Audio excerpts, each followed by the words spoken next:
eny ny sitraponao no ahintsinao no ampianarinao ho kapohana amin'ny alalan'ny teninao. Raha zay mihitsy ny tena tianao Andriamanitra, ary tanterao aminay mihitsy Jesosy ilay teninao hoe ny teninao dia tahaka ny sabatra roa lela. Sarao Andriamanitra izay sitrapony nofo sy ny fitarian'ny fanahy. Aleoko izay andeha amin'ny fitarian'ny fananao masina foana amin'ny fotoana rehetra Jesosy Kristy.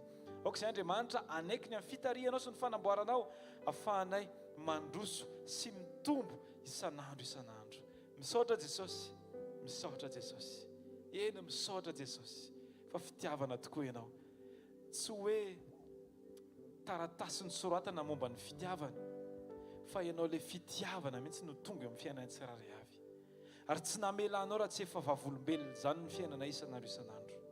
Tsy namelanao raha tsy nahita sy ny aina ary migoka an'izany zay isan'andro isan'andro. Ny hoe fitiavana. Aoka tsy ho anganongano eo amin'ny fiainanay zany fitiavana zany Andriamanitra, fa ho fahatanterahana azahoana hoe fankasitrahana avy any aminao Andriamanitra.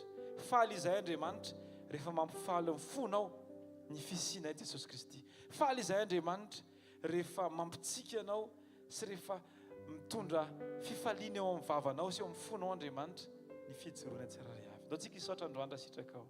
Asa anaty ny fisaorana teneny misaotra. Sy nataon'Andriamanitra teo amin'ny fiainanao.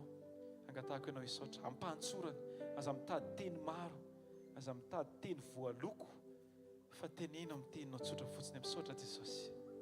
Ny amin'ny tokantranoko, ny amin'ny asako, ny amin'ny fiainako Jesosy, ny amin'ny fahasalamako Jesosy. Ny fafako mijoro Jesosy, misaotra anao Andriamanitra. Satria anao efa nilaza an'izany Jesosy fa zany ny sitraponao Andriamanitra ray ho anay ao amin'ny Kristy Jesosy. Ny anananay fofeny fisaorana amin'ny fotoana rehetra. Ary tsy misy fisaorana hankasitrahana sy tena mety raha tsy amin'ny alalanao Jesosy Kristy. Dia androany misaotra anao zahay Tompo. Misaotra Tompo. Ny amin'ny fitiavana, ny amin'ny famindram-po, ny amin'ny fahatsarana, ny amin'ny famelan-keloko, ny amin'ny fananarana, ny amin'ny fampianarana, ny amin'ny fananganana, ny amin'ny fitsofanao ny fiainanay mba ho tonga amin'ny fahombiazana araka izay eritreretinao Andriamanitra. Ny amin'ny fanitsianao ny fisainanay hifanitsy amin'izay zavatra andrasanao marina. Ny amin'ny fananaranao anay ao anatin'ny zavatra tsy maintsy hatrihana. Misaotra Jesosy. Ankehitriny raha maka ny teninao zahay, raha iankohako eo anatrihanao zahay Jesosy. Dia vonina zahay Jesosy. Ampanaiky ny aminay rehetra mba hahafahanao mahazo aina tanteraka. Amin'ny anaran'i Jesosy. Amen. Taontsika tehaka ho an'i Jesosy raha sitraka ao. Meo voninahitra izy androany. Ampifaliana sady ika aleloia tsika rehetra. Aleloia. Salamo fafito amby zato andiny voalohany sy ny faharoa. Salamo fafito amby zato andiny voalohany sy ny faharoa. Novakitsika rehetra amin'ny anaran'i Jesosy. Salamo fafito amby zato andiny voalohany sy ny faharoa. Salamo fafito amby zato andiny voalohany sy ny faharoa. Izay rahantsika rehetra mamaky mafia amin'ny anaran'i Jesosy. Miderahany Jehovah fa tsara fa mandrakizay ny famindram-pony. Aoka hanao izany ny navotan'i Jehovah dia izay navotany ho afaka tamin'ny tanany fahavalo. Amen. Raha matsiaro teny ianao fa niatrika zavatra tamin'ny 2022 dia zavatra mahagaga dia izao. Tsy ny olona afaka fanadinana rehetra teo mason'Andriamanitra ny navelany niatrika 2023 fa na za na sika rehetra misy fotoantsika tsy afaka fanadinana teo anatrehan'Andriamanitra.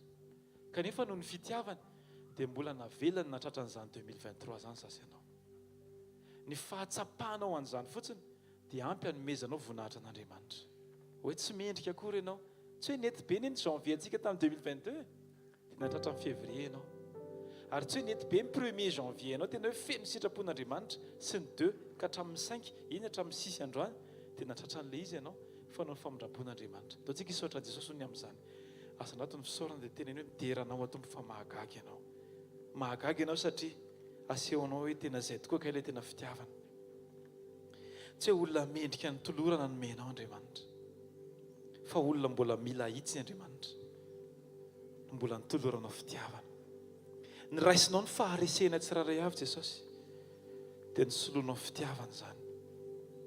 Ny raisinao ny fahalemena tsirairay avy dia nampianarinao ny tokony fomba famindranay amin'ny ara-panahy. Nodidininao tenin'Andriamanitra ny famindranay.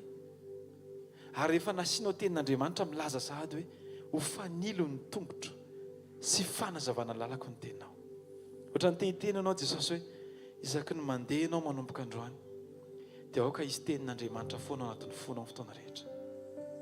Ary ianao Andriamanitra dia mampianatra anay ary mbola ampatsiahanay an'izany hoe tokony ao am-ponay no iraketanay ny teninao satria izay no antoka tokana tsy afahanay tsy atonga anay no midinga ny fahotana intsony Andriamanitra. Didino izay Andriamanitra ny amin'ny fahatsaranao sy ny fahalehibiazanao amin'ny anaran'i Jesosy. Amen. Ndao tsika hitehaka mafy ho an'i Jesosy. Alleluia. Alleluia. Ndao tsika mba ifampikopakopa-tanana kely ifampitsikitsika amin'ny manodidina antsika hoe miarabanao natratra n'ity taona vaovao ity dia tahaka ny fiavaozan'ny taona vaovao no hiavaozan'ny fiainam-panahintsika tsirairay avy. Amen. Amen zany. Ndao tsika mbola tsy hitsahatra hisaotra an'Andriamanitra foana satria tsy toy izao ny fiainantsika raha tsy Jesosy. Izy no nitantana antsika, izy no niaro antsika nandritra n'iny taona 2022 iny nandratrarantsika an'ity taona 2023 ity. Dia ndao tsika mbola hiaraka no fahofantanana anandratra fisaorana be dia be an'i Jesosy. Jesosy tena tsapanay Jesosy fa tena tsara loatra ianao Jesosy. Tena tsara loatra ianao, misaotra betsaka fa mbola menao tombonandro izay tsirairay avy, mbola afaka manandratra anao, afaka tonga eto amin'ity toerana ity indray Jesosy. Misaotra fa tsy nisy problème izay teny an-dalana teny fa teo ny fiarovanao sy fitantananao Jesosy ka tonga soamantsara eto amin'ny fanatrianao izay. Misaotra betsaka, misaotra ny amin'ny zava-tsoa rehetra ataonao amin'ny fiainanay, misaotra ny amin'izay rehetra takatry ny sainay na tsy nitakatry ny sainay na izay hita amin'ny masonay na izay mbola tsy hitanay Jesosy dia fa hisaoranay ianao izany zavatra rehetrarehetra izany. Misaotra betsaka Jesosy. Endre Jesosy ny amarony soa rehetra izay nataonao teo amin'ny fiainanay mandrakizay hatramin'izay ary mandrakizay Jesosy. Mankasitraka Tompo. Alleluia. Alleluia.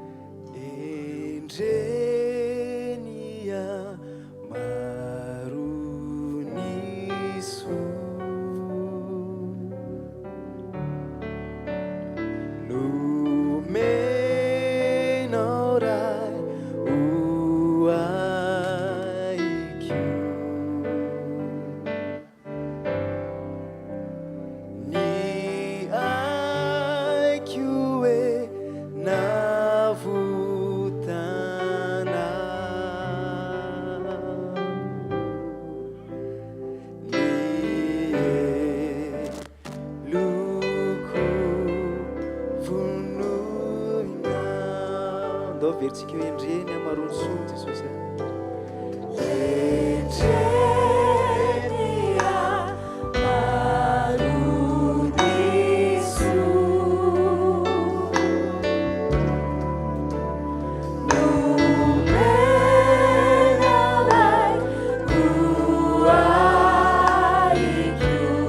Misaotra betsaka Jesosy. Tsara.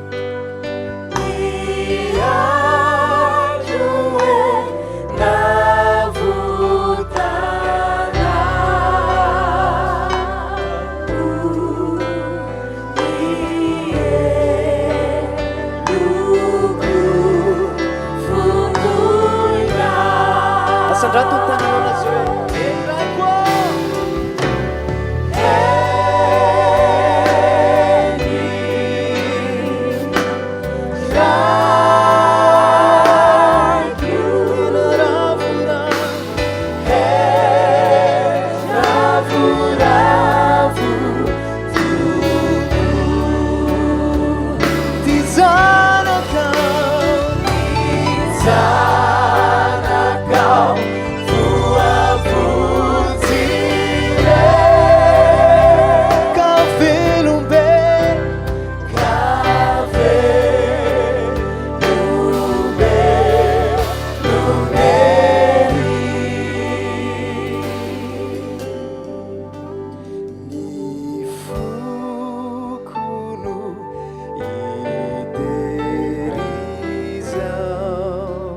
Isaotra sy anajanao.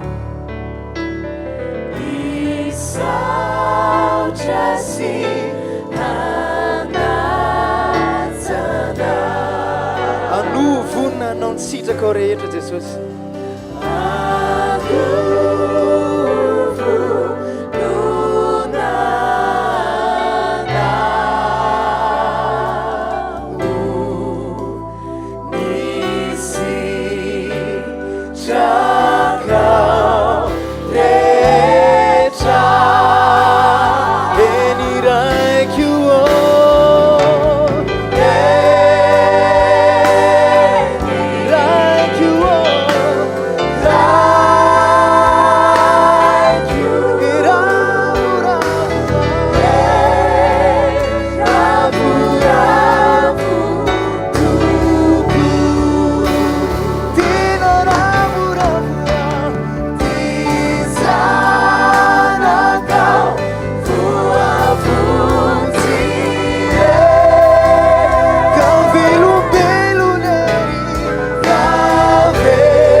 zava-pona sy misamidrivotra avokoa zao rehetra zao fa ianao le tsy miova maly sy aniory mandrakizay jesosy tena tsinitsiny zay jesosy zava-pona ny momba anay rehetra sy ny zavatra hitanay sy ny manodidina anay fa ianao rery ihany le mandrakizay tompo malala jesosy isotra anao foana zay isotra finao foana zay jesosy na dia tsy mendrika zay jesosy dia nandratra fisaorana anao foana tompo anao zay mandrakizay mankasitraka tompo alleluia misaotra dada misaotra jesosy misaotra fany masina alleluia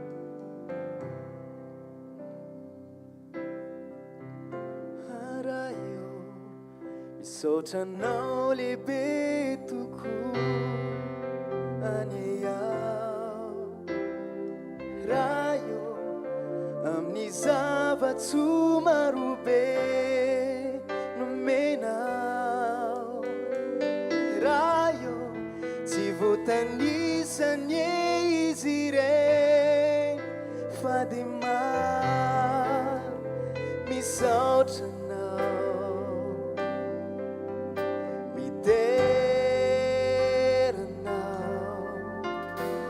tsy mendrika iantso ny anaranao ako satria mpanota beko ny adalany izay vita mifonao ray inty ao anaradianao mamela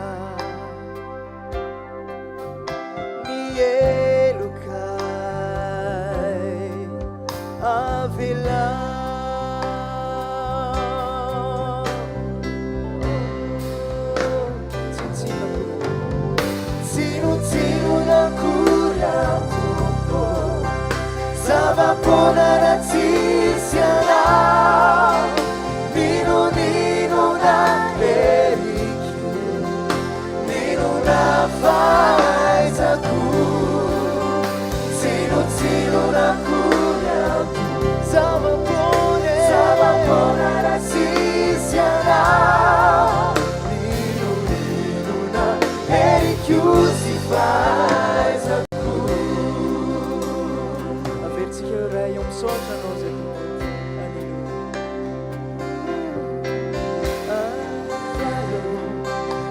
Misaotranao lehibe tokoa andeha raha eo amin'ny zava-tsoa marobe nomenao raha eo tsy voatanisake izy rehefa andriamanitra misaotranao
Jesosy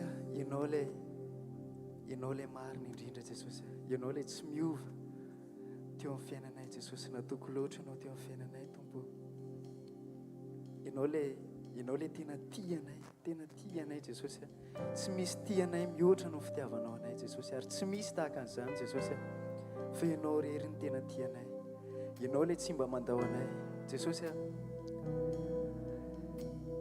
mety lany hevitra zao tontolo zao Jesosy eo fiainana isan'andro san'andro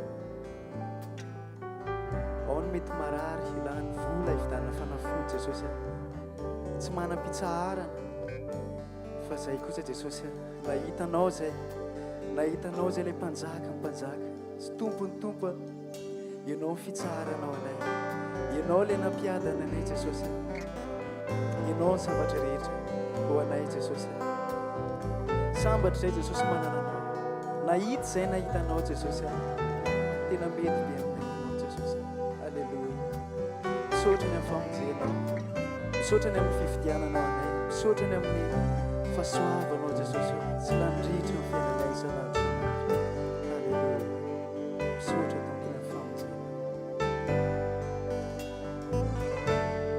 miezaka ihany eo ny tady hatriza fanatiko sy tena tia rerakao vizanao fa tsy nahita na mitaka izao tontolo izao le veriko hitondra fiainam-baovao aitoma sy talao no omenanao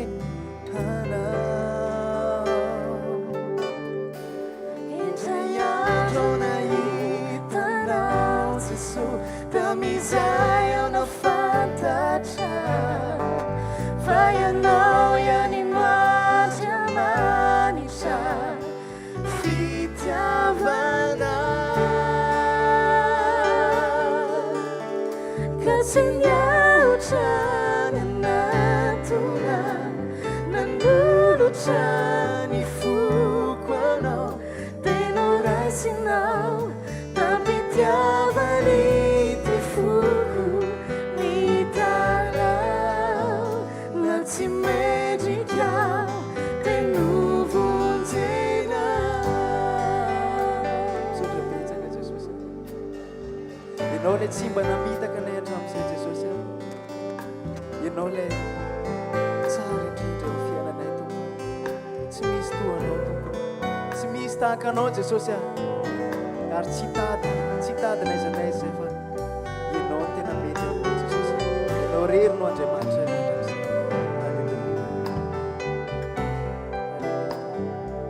mamponao ny fonay Jesosy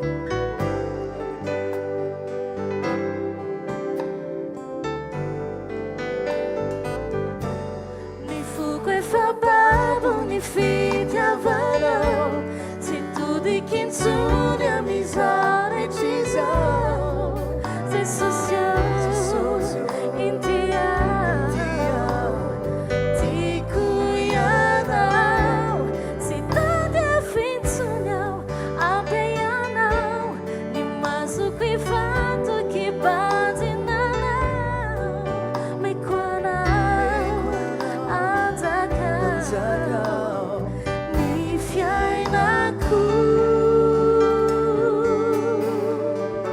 indray andro nahitanao Jesosy tamizay aho nafantatra fa ianao ihany matry amanitra fitiavana ka tsy miaotra ny anatona nanolotra ny foko anao raisinao tampitiavany ty foko ny talao na tsy mendrikao teno vonjena ka tsy miaotra ny anatona nanolotra ny foko anao teno raisinao tampitiavany ty foko ny talao na tsy mendrikao teno vonjena na tsy mendrikao teno vonjena na tsy mendrikao teno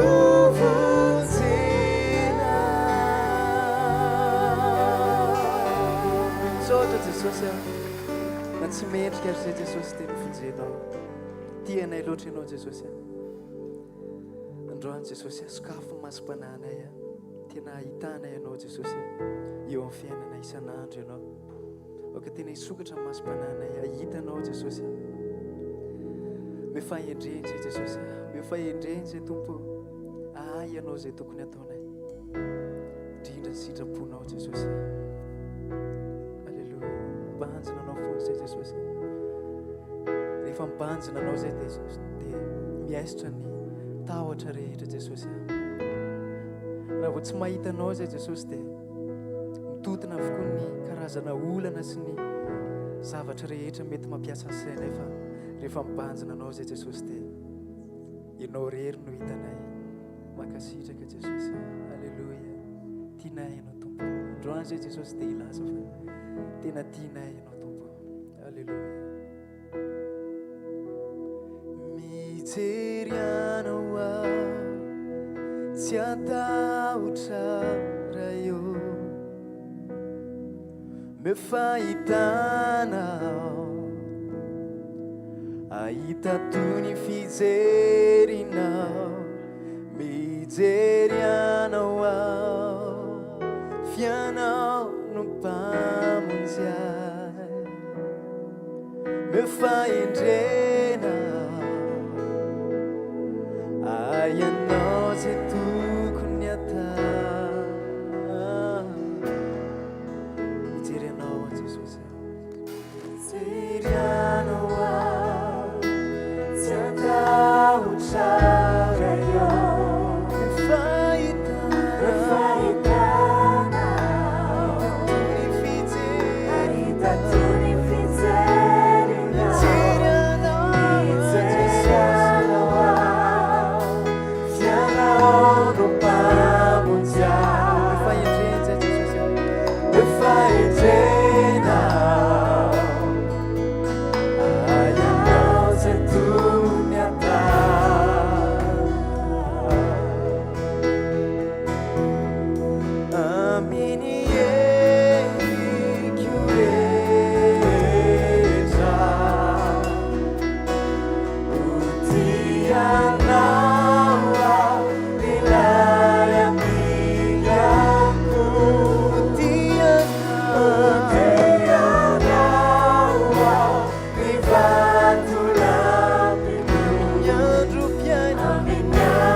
tanana sy orakoraka mafy an jesosy.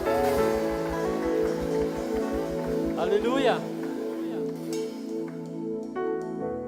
Ataontsika hiteka mafy an Jesosy noho ny amin'izay rehetra nataony teo amin'ny fiainantsika, nitahinantsika nandritran'izay 2022 zay taritainantsika ao anatin'ity 2023 ty. Alléluia.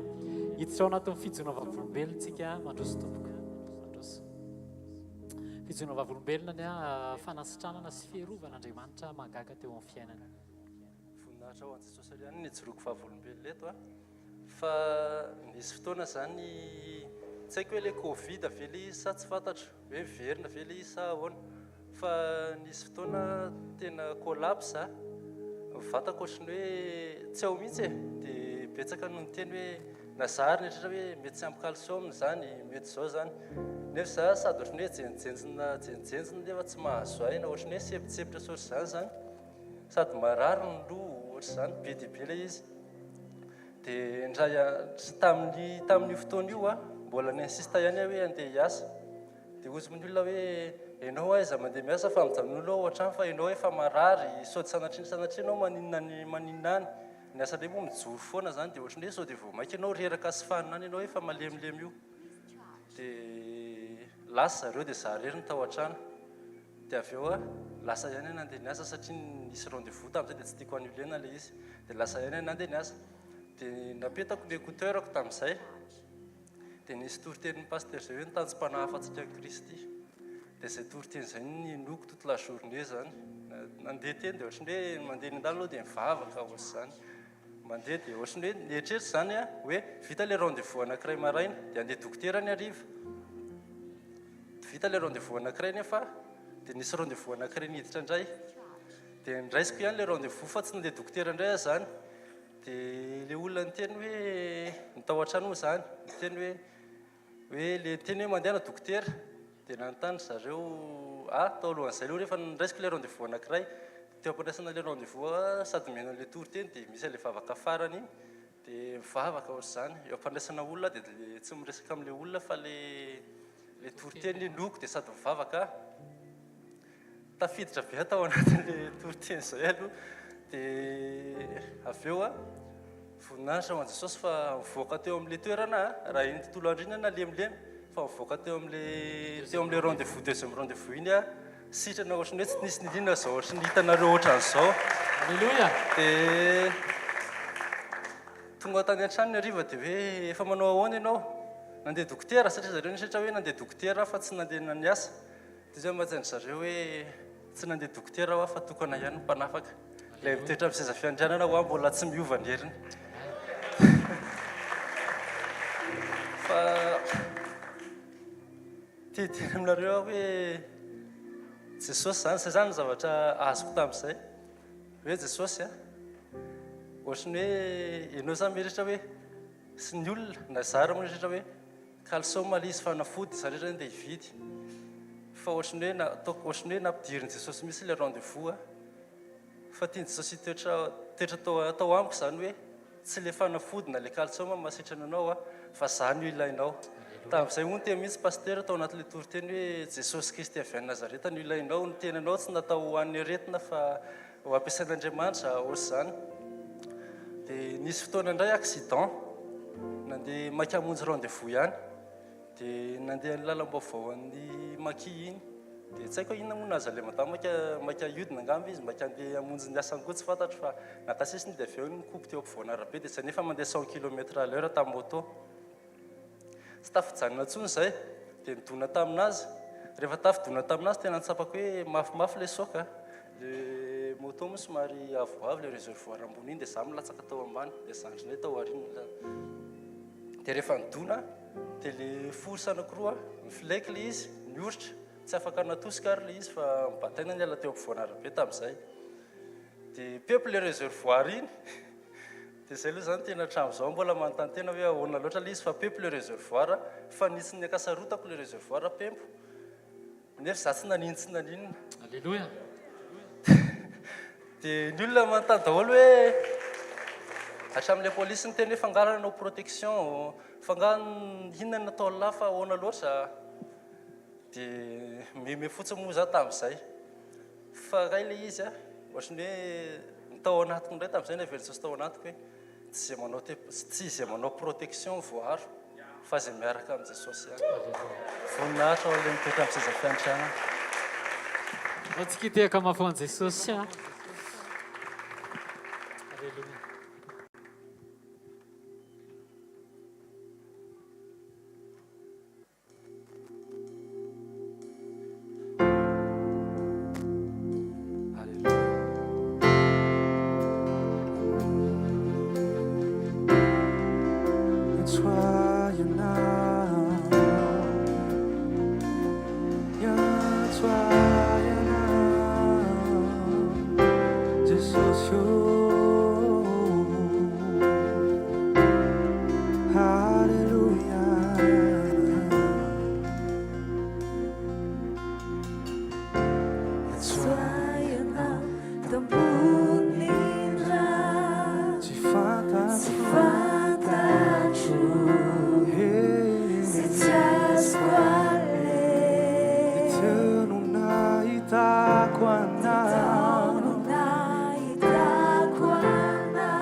Fino qua na umarina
mandre tehaka mafitsara ho an'i Jesosy amin'izao fanombohan'ny taona tsara be ho antsika izao satria mahatoky Andriamanitra amin'ny fahatsarany ao anatin'izay tehaka izay manasanao hitsangana sady mbola hitehaka mirevidrevitra be ho an'i Jesosy irery ihany.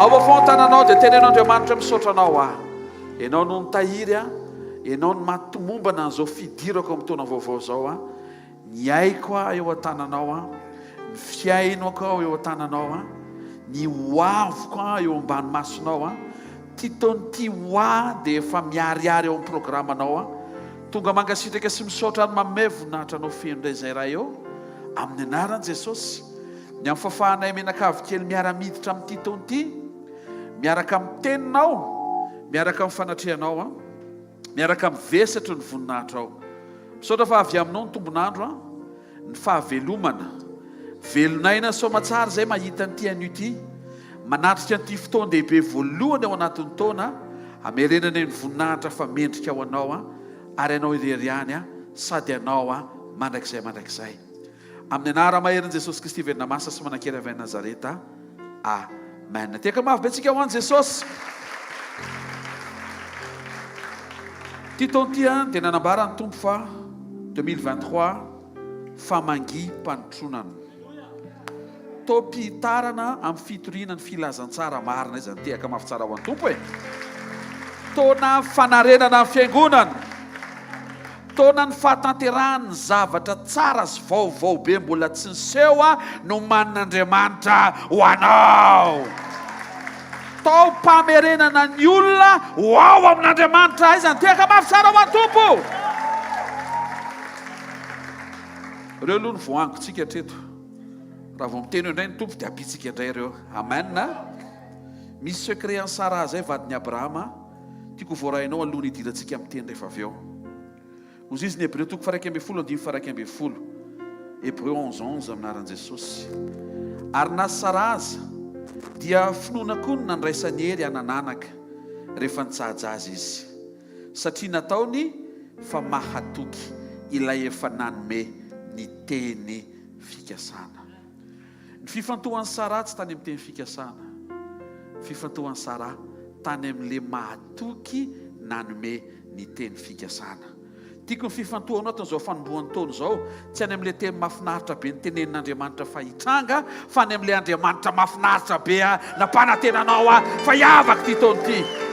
Ao afoan-tananao tenen'Andriamanitra tompo ianao no ilaiko marina fa niteny ianao fa ianao no ilaiko ianao no iriko ianao tompo ny fahafenona ho hanomboka ny taona miaraka aminao amin'ny anara maherin' Jesosy Kristy velona masa sy manan-kery avy Nazareta. Misaotra tamin'ny nanehoanao teo amin'ny fiainan'ny Sara fa Sara nijoro teo anatrehanao tsy mifikitra tamin'ny teny fikasana fa namikitra taminao izay fantany fa mahatoky nanome ny teny fikasana. Izay ihany koa tompo hanomboka nyity taona ity hibanjina anao, hijery ianao, hifikitra aminao, andefa ny masonay ny fifantohana izy rehetra makasika anay ho any aminao rery ihany. Amin'ny anara maherin' Jesosy Kristy velona masa sy manan-kery avy Nazareta amen. Tehaka mafy be tsika ho an'i Jesosy maza ho toerana avy hatransika dia hiroso amin'ny fampaherezana ny amin'ny message de début d'année izay misy ifandraisany amin'ny message de fin d'année amen. Mafaly andray no hijoro eto anatrehanareo amin'ity an'io nareo koa hoe faly mijoro eto anatrehako dia miara-faly izy atolo namaly ato eo trany anankiray ihany faly ve nareo manatrika thank you firy mifaly asitehaka mafitsara ho an'ny tompoary fifalitsika ihany koa dia miara-tonga eto amin'ny fanatrehan'Andriamanitsika amen. Loha hevitra nomeny tompo antsika an'io dia nampitondraina lohateny hoe manomboka tsara. Maninona hoe manomboka tsara. Izy teny fikasana izay mitany saina teo ny rahantsika amin'ny faly ary nampiditra antsika ho eo anatrehan'Andriamanitra metraka amin'ny fifantohantsika amin'ilay manome ny teny fikasana. Ahoana no ahafahantsika mifankazatra amin'Andriamanitra izay nanome ny teny fikasana mamaritra ny titonté. Voalohany miasa ao amin'ny fanjakany Andriamanitra. Tsy hoe miasa hivelany fanjakany izy fa miasa ao amin'ny fanjakany. Zay mahatonga an' Jesosy maika be ampidina ny fanjakany lanitra mba hampiditra ny fanjakan'Andriamanitra ho ao anatinao satria maika hiasa Andriamanitra sy maika hiara-iasa amin'ny fanjakany ao anatinao. Luka toko fafito amby folo andiny fa raiky amby roapolo ngatako mba hosikafantsika amin'ny anaran'ny tompo. Luc 17:21. Ary ny olona tsy hanao hoe indro ety na ery fa indro ny fanjakan'Andriamanitra dia ao anatinareo. Misy karazana fepetrana kritera avy ao anatinao mampety ny fanjakan'Andriamanitra napetrany ao anatinao. Ny ahafahantsika mifankazatra amin'Andriamanitra manome ny teny fikasana maritra ny taona dia misy ifandraisany amin'ny ao anatinao. Io kritera io dia toetra, toe-panahy mety amin'Andriamanitra.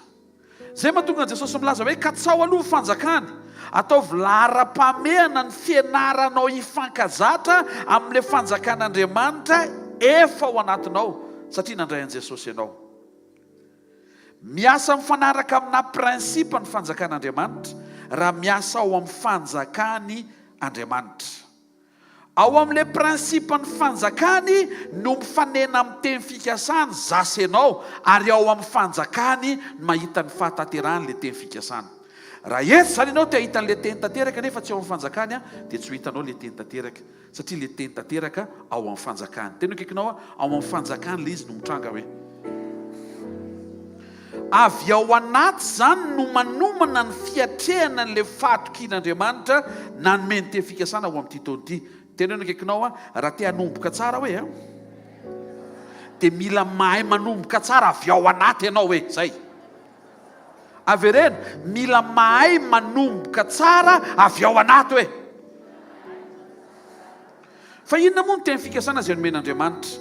Ny teny fikasana izay nomen'Andriamanitra dia zavatra efa vita fa tian'Andriamanitra aseho. Tsy zavatra vao atao fa zavatra efa vita, miafina fotsiny miandry fanehoana. Ary amin'ity taona ity dia ho asehon'Andriamanitra ireo tandrifo ireo satria efa niteny izy. Amen. Inona ny prinsipa amin'ny fanjakan'Andriamanitra ilayntsika fantarina amin'izao fanombohan'ny taona izao? Ity ny votoatin'ity fotoana androany arivo ity.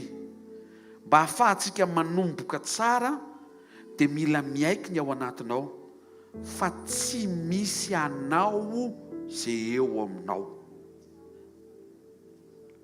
Tena marina zany toy ny manan-javatra ianao fa tian'Andriamanitra hiaiky ianao amin'izao fanombohan'ny taona izao fa tsy manana ninninina ianao. Ny zavatra rehetra dia an'Andriamanitra. Avereny hoe ny zavatra rehetra dia an'Andriamanitra hoe. Ataovatra ny tanao akavana dia tondroeny an-danitra hoe ny zavatra rehetra hoe dia an'Andriamanitra hoe. Ao zao misy miteny mihitsy ty zavatra anankiray ty tsy anazy fa anahy. Te handresy lahatra anao faran'izay zokiny fa zavela hialy io vao hiaiky ianao fa tsy anao ilay izy. Fa anazy io fa tsy anao. Raha anao moa dia ny anao fahefana. Volonao zao tsy anao. Raha anao io dia vitanao mibaiko an'io. Fa satria miala amin'izay tiany io ary baikoinao amin'ity taona ity hiveriny dia ho hitanao fa an'Andriamanitra io ary manana fahefana ilay Andriamanitra tompony io afaka merina ny oram-potoana.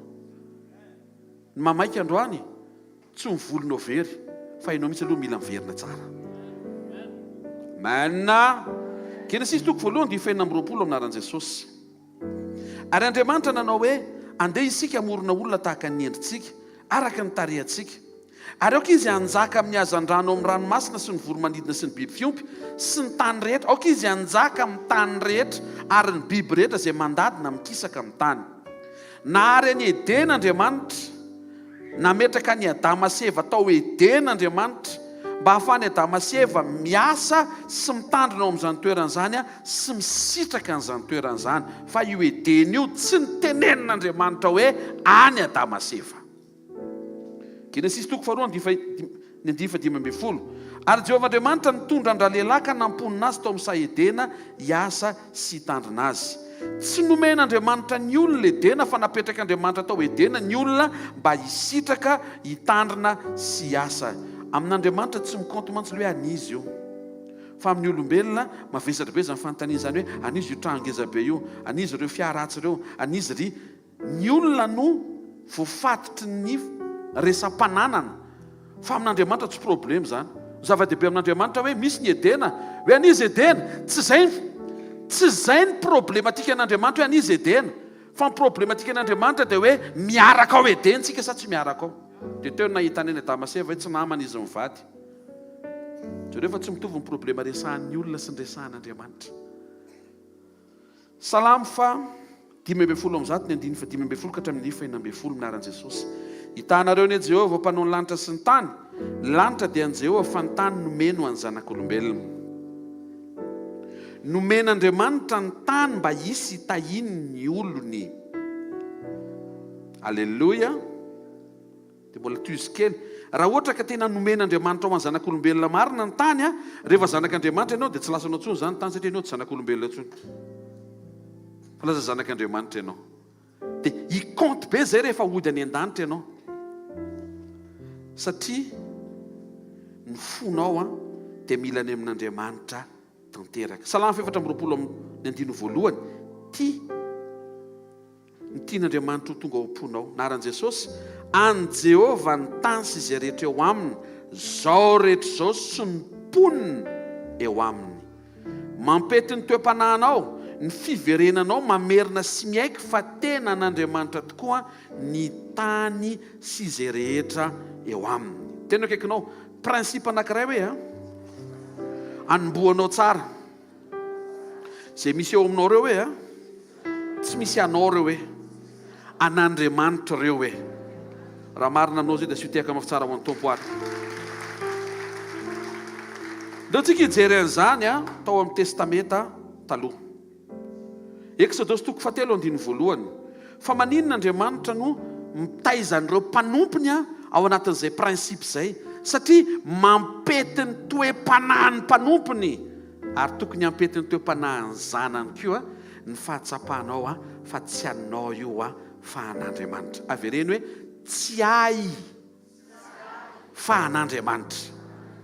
Exodus 4:1 menaran'i Jesosy. Ary Mosesy niandry, afaka mera mamaky amiko ve? Niondry amanosony Jetro rafozany.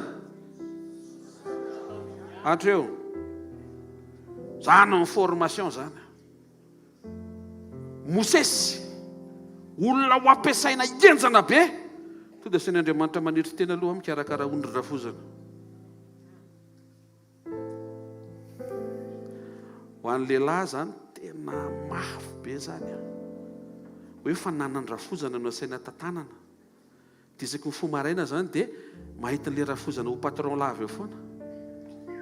Dia mifangaro zany le maha patron sy le maha rafozana. Ary matetika ny mibana dia le maha patron. Dia rehefa mijery an'le vinanto le rangahy io dia tsy mahita dadany zafikeliny fa mahita mpiasa mila be desina isan'andro. Tena akaikinao formation le izy. Samuel 2:7-20 ny anaran'i Jesosy. Ho Eliaba, nahoana ianao ny midiny ety ary amin'iza moa no namelanao an'ireny ondry vitsy ireny anenefitra? Le ondry kely mba nanaovan'i Davida sakrifisy tanenefitra ne ka tsy anazy akory fa ny dadany. Tsy anazy fa ny dadany. Davida niandry ny ondrin-drainy, ondry izay tsy azy nefa nijoroany mahatoky. Tika ianao andrainao tsara fa na tsy anazy aza tsy hoe tsy nirarahiny tandremo, tsy hoe ty taonany tsy firarahiny, taonany tsy zay, tsy hoe tsy anao dia tsy rarahinao. Maika tokony hapetraka eo amin'le lanja sy eo amin'le vesatra, ahitan'Andriamanitra ny dingam-pahatokianao ny ahitan'Andriamanitra fa na tsy anao aza dia karakarainao toy ny anao. Aona ihany ary izy ity pasteur, anasa tsy anao le izy, tsy anao le izy fa mila hijoroanao toy ny anao. Nefa le izy eo aminao zao. Azontsika ve? Tsy le hoe izy ny tompony fa izy ny tompona andraikitra. Teto Davida rehefa niandry an'ilay ondry tsy nametraka fantana izy hoe izy ny tompony reto ondry reto. Inona koa ny heretako tory aminao, tsy anakory reo, tsy zay. Fa izy Davida, izy ny tompona andraikitra reto ondry reto, izy ny iza tompony. Toy izy Davida, ohatran'izany napetraka. Dikan'izay rassureko ty toeranyity ary rassureko zao fotoana zao satria fantatro fa mety olona ny nametraka eto fa za mahita fa Andriamanitra mihitsy ny mametraka eto na tsy anary reto. Samuela 2:7 ny anaran'i Jesosy. Koa tanterao zany ankehitriny Jehovah efa nilazan'i Davida hoe amin'ny tanan'i Davida mpanomboky no amonjeko ny Israely oloko. Andriamanitra tsy niteny hoe rehefa ataoko mpanjaka indray dia lasa olonao Israely, fa hozy Andriamanitra tany anefitra ondro ny dadanao no tandremanao, rehefa tonga ao amin'ny lapy ianao oloko no tandremanao. Hitanareo zay ve mahatonga le succès be ry Davida na teo amin'ny fanjakana sy ny fahefana ary izy dia natsapa hoe reto olona tandremaka reto tsy anareo fa an Jehovah. Asitehaka tsara ho an'ny tompo moa e. Mino fa me mazava aminao amin'izay le ao am-pon'Andriamanitra. Nametraka famonjena teo an-tanan'i Davida Andriamanitra ho an'ny Israely izay niteneniny hoe olony, fa tsy hoe olon'i Davida. Ny ondro tany an-tsaha, ondro ny rainy, ny vahoakan'i Israely, olon'Andriamanitra. Rehefa atao zany bilan amin'ny fiainan'i Davida tsisy anazy dao izay napetraka ho sahaniny sy hotantaniny. Le Andriamanitra David zay le tonga mampatsiaro anao amin'ity taona ity hoe teo Andriamanitra ao tsara koa izy anatin'izay lafim-pifandraisana izay raha manaiky ianao hanala ao am-ponao an'le foteo ho tomponjavatra. Tsy midika zany hoe tsy hanan-javatra ianao, tsy hany le izy. Omen'Andriamanitra io mba hisitrahanao rehefa afaka ny fonao tsy mametraka an'le izy ho toy ny fanananao ka hampanotanao. Genesis 7:20 naran'i Jesosy. Dia nivadiny Jakoba koa Rahely ary izy nitiny mihoatra no Lea dia nanompo an'ny Labana 7 taona indray izy, nanompo an'ny Labana. Genesis 7:20 ary Jakoba taminy fantatrao no nanompoka anao ry Labana sy ny toetra ny ombra manosonao tato amiko. Jakoba le malaza be fa araka amin'ny fon'Andriamanitra iny koa nandalo formation nitondra ny ondry amanosy sy ny biby fiompony rafozany amatonany misimisy fa tsisy nakepony ireo naray aza. Ty taona ity taona tsara ahafahanao mamoaka toetra tsara, ifankahitanao amin'le teny tsara, nomen'Andriamanitra tsara ho anao. Mazava zay. Amin'ny mampanompon'Andriamanitra antsika indray dia inona ny zavatra niteneniny Jesosy. Mateo 5:20-5:10 naran'i Jesosy. Fa ny fanjakan'ny lanitra dia tahaka ny olona izay efa handeha ho any tany hafa ka ny antso ny mpanompony dia nanolotra azy ny fananany. Le talenta ny resahana eto zany tsy talenta nomena dia nafindra anarana dia lasa misoratra amin'ilay mpanompo, tsy zay. Fa mazava be ny tenenin'ny Baiboly araka ny fananana nomeny Jesosy, tonga avy any le tompony dia nomena ny fananany, mbola nazo ireo proof rehefa miverina izy dia mbola nitakiny hoe aiza le napetrako taminao. Zay Andriamanitra zay le nomeny Jesosy fanoharana io dia hiaraka anao amin'ity taona ity. Amen. Fa maninona Andriamanitra ny manaitra anao bonheur be vao manomboka satria tiany ianao ahita sady ny fiafaran'ity taona ity araka ny fahatsarany fanombohanao an'izany miaraka amin'ny toe-po tsara, toe-pana tsara, fiatrehana tsara, fahavononana tsara, décision tsara, fiovana tsara, fahatongava-tsaina tsara eo aminao amin'ny anaran'i Jesosy Kristy avy a Nazareta. Ny 7:20 ary noho ny ela io ary noho ny ela tonga ny tompon'ireo mpanompo ireo. Le talenta an'le tompo, le mpanompo an'le tompo. Tompon'ireo mpanompo ireo ka nampilaza azy ny amin'ny volany, aiza le napetrako. Vao manomboka ny taona dia efa mampiomban'Andriamanitra fa hifarana le izy. Zany Andriamanitra zany.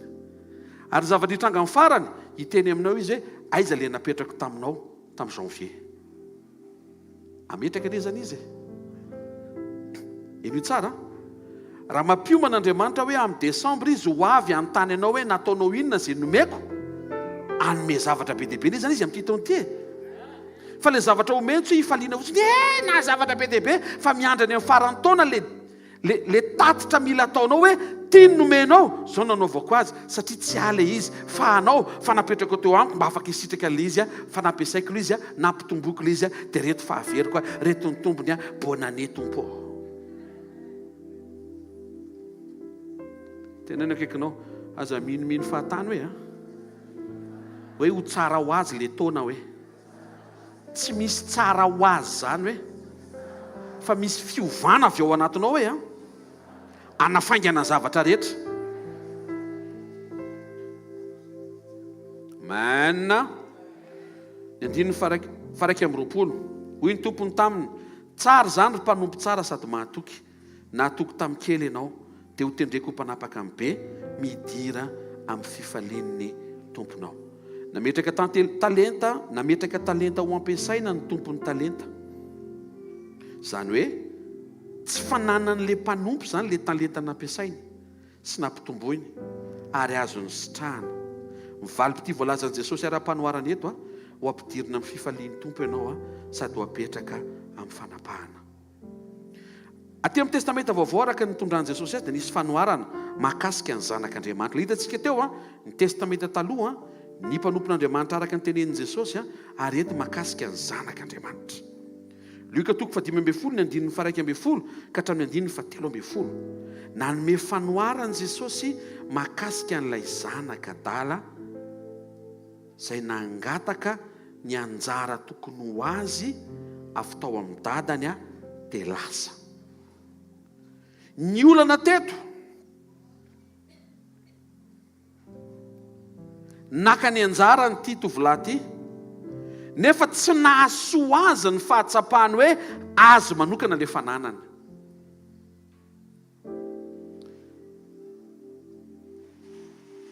tsy jeu individuel ny tian'Andriamanitra hita eo amin'ny fiainao fa jeu collectif iombonana vakiko aminaran'ny tompo ary Jesosy nisy lehilahy anankiray nanana zanaka amin'ny rahalahy ary io le zandriny tamin'ny raiko omeo ny anjara fananana tokony hoa zay le hoa zay mitsy le mila sitranina zao janvier zao tsy ahitanao an'Andriamanitra hoy le hoa hoanahy dia nyzarainy tamin'izy amin'ny rahalahy ny fananany ary noho ny afaka kelikely dia nangono le zandry ny fananany rehetra ka lasa nakany tany lavitra izy dia nandany ny fananany tamin'ny fiveloman-dratsy tany ny olana teto le faralahy nangataka niaka ny anjarany le voalaza teo le hoe hoa le hoe anazy faharoa nanomboka ny saina izy ny andeha rery satria efa mba manana ny azy tsy fantany fa manomboka efa tafasaraka tamin'ny rainy izy ary nangataka ny aleo tena ary niketriky ny tsy ankina amin'ny rainy izay fotoana izay tsy mila manao tatitra jolie ny fiainana lanina amin'izay tia no vola dia mety izay atao rehetra fa tsy izay ny fiainana satria rehefa laninao izay eo tananao dia lany io dia mahavariana rehefa nizarain'le dadany roa le fanana dia nomeny ny lahy matoa dia nomeny le faralahy dia lasa izy amin'ny rahalahy le anankiray ny ala le anankiray nijanona teo fa mahavariana fa niodina foana ny fiainana zareo teo ary maika ny nanankarena le dadany satria izay manome no omena rehefa lasa tany le tovolahy lany tamin'ny zava-poana le vola ritra tany miverina avy tany izy le nanome mbola nanakomena foana fa le nandany tonga saina hoe ohatry ny tapitra le izy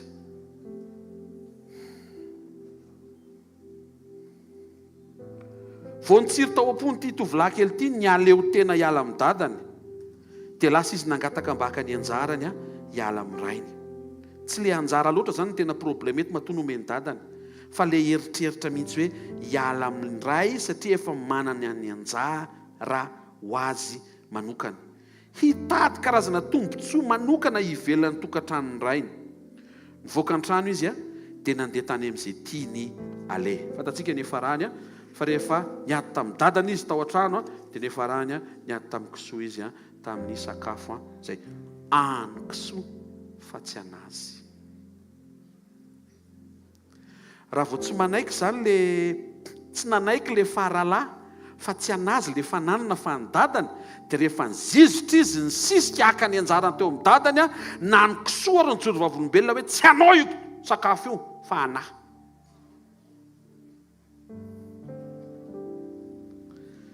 fomba filazan' Jesosy azy teo amin'ny tenany ary. Ao amin'ny Jona 7:10 nisy vavaka nataon' Jesosy tamin'ny ra iny. Dia ho hitantsika eo fa Jesosy nametraka mihitsy ny zavatra teo aminy dia avy amin'ny ra iny avokoa. Ny 9:9 ka hatramin'ny 9:7 ny anaran'i Jesosy. Nasehoko tamin'ny olona izay nomenao avy tamin'izao tontolo izao ny anaranao. Anao ireny ka nomenao ahy ary notandremany ny teninao. Fantany ankehitriny fa avy taminao izay rehetra efa nomenao ahy. Fa ny teny izay nomenao ahy dia nomeko azy kosa ary nyraisiny. Fantany marina tokoa fa avy taminao ahy ary nino izy fa ianao naniraka. Za mangataka ho azy, tsy mangataka ho an'izao tontolo izao aho, fa ho an'izay nomenao ahy satria anao izy. Fa maninona Jesosy nanao resaka heniny daholo be ny amin'ny endriky ny fifandraisany tamin'ny ra iny, fa ny zavatra rehetra dia ny famatorany tamin'ny ra iny, fa tsy hoe nidina tonga nofo izy dia merite mba hanazy daholo amin'izay ny zavatra rehetra. Jereo fa teo Jesosy mivavaka Jona 17 nampianatra izy. Matoa tenenina mafy dia mba tiana hoeniny rehetra. Tsy hainao manatsofina be mandrefa, matoa tenenina mba hoeninao le izy. Ka matoa te Jesosy nanao vavaka re mba ho lesina ho an-taranaka faramandimbo hoe ny zavatra rehetra ny reto hoe tsy atsika fa an'Andriamanitra. Ka na Jesosy teo mpanaovana ny asa-pamonjena ary dia nijoro vavolombelona, fa ny olona tsy anazy fa an'rainy. Ny anarana hoentiny tsy anazy fa an'rainy. Ny teninentiny tsy anazy fa an'rainy. Ny voninahitra asehony tsy anazy fa an'rainy. Amin'ity taon'ity ny zavatra rehetra ho tonga eo amin'ny fiainanao, sokafo ny fahatsapana ao anatinao, tsy anao reny fa an'Andriamanitra. Fa napetrany eo amin'ny fiainanao reny mba hisitrahanao izany. Sy amakivakinao an'ity taon'ity, iankinanao aminy atraminy farany. Ny fijoroan' Jesosy dia mba tsy hisiany very amin'izay nomen'Andriamanitra azy. Nijoro mahatoky izy hoe nomenao ary na dia tsy anara fa lasa eo amiko dia tandremako izy mba tsy hisy ho very. Inona ny ifandraisan'izay arany amin'ny fomba fiatrentsika nyity taon'ity? Ohatra fotsiny ara-panompona. Totika ao amin'ny mpanompon'Andriamanitra sy fiangonana ity andalam-pampaherezana ity. Eny fa na dia niondry ao am-piangonana aza dia ampianarin'ny tompo, fa tsy ondrina pasteur, tsy ondrina fikambanana, fa ondriny Jesosy. Reo ondry asain'ny tompo fa ananao reo, tsy anao reo. Tonga avy any Jesosy resaka tamin'ny Petera. Dia avy ianao. Ianao manalava dia ianao. Hozy Jesosy, fahano ny ondriko. Karaha hitanao miteny zay pasteur ondry pasteur Rodolphe, dia tsy any Jesosy zany ianao. Mafana be azy zany. Raha vao ianao mametraka hoe ondrina pasteur, dia tsy ondrin' Jesosy ianao zany. Hozy Jesosy Matthieu Jean 21:15. Jona 1:12, ny 5:12, ny 7:12. Fahano ary ny ondry keliko, andraso ary ny ondriko. Fahano ary ny ondriko.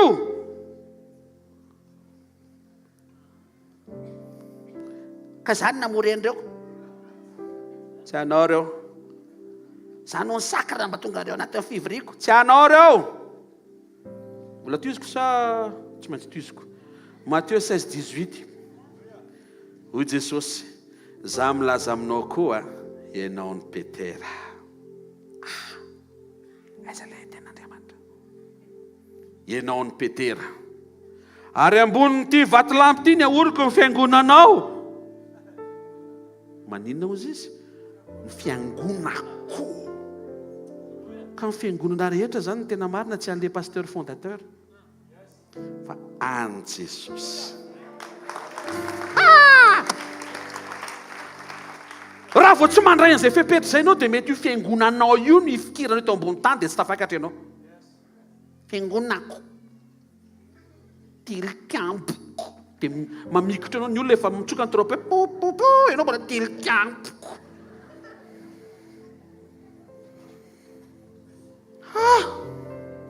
Tsy centre ny mpanompon'Andriamanitra, Kristiny centre. Tsy ny ositry ny lehilahin'Andriamanitra no andrandraitsika eto, ositry Kristiny ho ampy. Ary ositry io tsy atao amiko rery fa ao aminao ihany koa. Halleloja. Tsy misy olona zany ka hoe anam-panompon'Andriamanitra izy. An'Andriamanitra daholo, an Jesosy. Tsy ondronao reny ary tsy fiangonanao. Zay ty taony ty. Hitanareo, restauration de l'église ty taony ty. Resaka famonjenanao manokana indray. Korintianina 1 Corinthiens chapitre 6 verset 19 à 20. Piron'ilay izy teo. Ny anaran'i Jesosy. Ahoana ary? Moa tsy fantatrareo fa ny tenanareo dia tempolo ny fanamasina izay ao anatinareo sady efa azonareo tamin'Andriamanitra. Tsy tompony tenanareo ranganareo io vata be anao io zany mbola mampizestana hoe za manao izay tiako amin'ity vatako ty. Tsy anao io. Misy anankiray izay manana kôdy mibloqué an'io. Hitanao ohatry ireny le hoe tsy afaka sikafa aiza ny kôdiny ity. Tsy anao zany io. Aza entina any amin'izay tianao zany io vatanao io. Tsy anao io. Nisy mividy io. Jesosy avy any Nazareta nividy an'io. Vidiny lafo no nividiany an'io, nividianany an'io. Ny rano no nalantsa sy netiny teo amin'ny fanavotana mba ho esoriny mba mivahony fahafatesana sy ny fahotana sy ny devoly ianao mba ho tonga fananan'Andriamanitra. Ka ty resaka ty zany na ny ondry na ny fiangonana na ny fananana na ny vadinao na ny zanakao na enao na ny vatanao tsisy anao. Ohatra midélivre be zany zany teny zany. Hainao eke zany tonga eto zany tsisy lililil. Ary zany hoe mampizesta ny olona. Firy fiaranao? Firy ny labizy ohatranareo? Firy ny afikasika? Firy. Tena akaikinao na vitsy na betsaka hoe tsy anao reny hoe fa an'Andriamanitra hoe. Alleluia. Tsara ny teny fikasana fa tsaroa fa an'Andriamanitra ny teny fikasana. Tsy anao koa. Nomeny le izy mba hitranga amin'ity taony ity mba hitanao an'Andriamanitra ao amin'izay teny zay fa mbola tsy anao koa le teny fikasana. Raha miteny zao hoe raha izy ty telefony ity tsy midika hoe ho anao. Ka raha miteny Andriamanitra raha izy ty teny fikasana. Aza eo amin'ity anazy teny fikasana. Tsy anao zay raha lafa ana. Tena akaikinao. Raha mandresy lahatra anao fa ho anao le izy hoe dia avy aleo ny hafa mba ho resy lahatra koa fa mety ho anazy koa hoe. Amen. Manomboka amin'ity taony ity dia aoka isika merina ny saintsika fa Jesosy no Andriamanitra tompon'izao rehetra izao.